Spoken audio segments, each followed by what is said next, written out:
Hello mga Omega, I'm going to Quezon City. So pupunta po ako sa simbahan. Doon ako maghintay ng bus. So, dito tayo dadaan sa City Hall.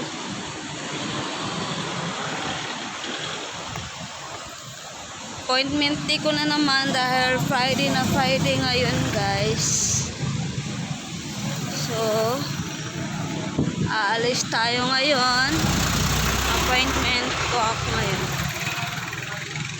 So mabilis lang ako sa appointment ko dahil may kukunin lang akong documents.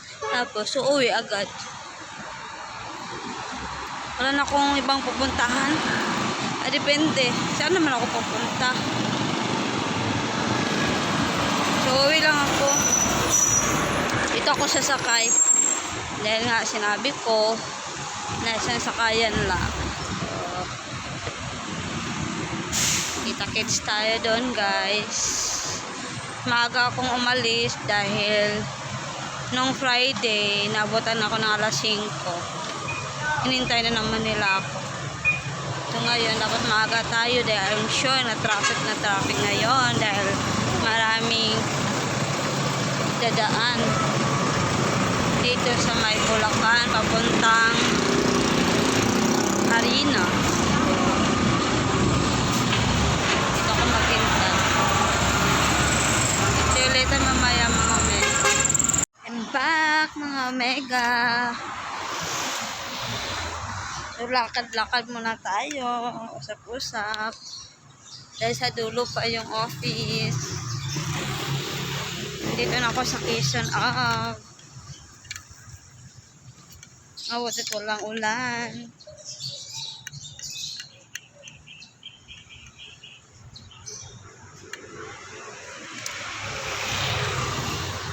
Ayun ako nakabalik o video ngayon Omega.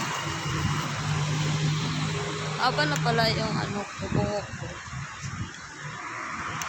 So mabuti maaga ako before pa ngayon, alas 4 pa. So, may isang oras pa akong maglakad sa dulo. So, papunta ako sa dulo dahil doon pa yung office. Ito lang kasi ako laging dumadaan. Yan ang bahay nila. Chris Aquino dati. Hindi ko alam kung hanggang ngayon may bahay pa rin nila ba yan o sa kapatid niya. So dito ako dumadaan dahil konti lang yung mga sasakyan. Andun sa kabila yung marami sasakyan. Yung kung saan ako bumaba sa overpass. Dito private. Lakad-lakad tayo sa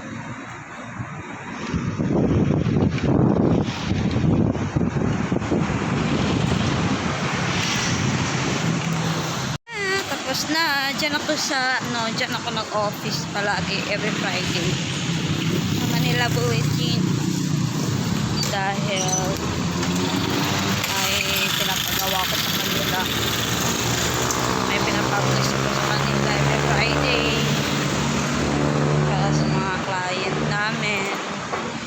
And then ngayon pupunta ko sa dulo ulit dahil sasakay ako papuntang SM North. Doon kasi ang sakayan ng papuntang Fairview. Meron naman dyan sa may overpass mga bus.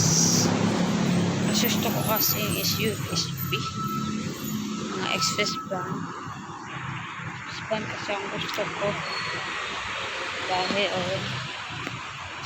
diretso na kung kasi kung bus kasi pahinto doon ako sasakay doon sa Fairview na dahil wala namang papunta doon sa amin. Ngayon pupunta ko sa madadaan doon ako daan sa unahan. Ito po yung Quezon Avenue o Ross Avenue.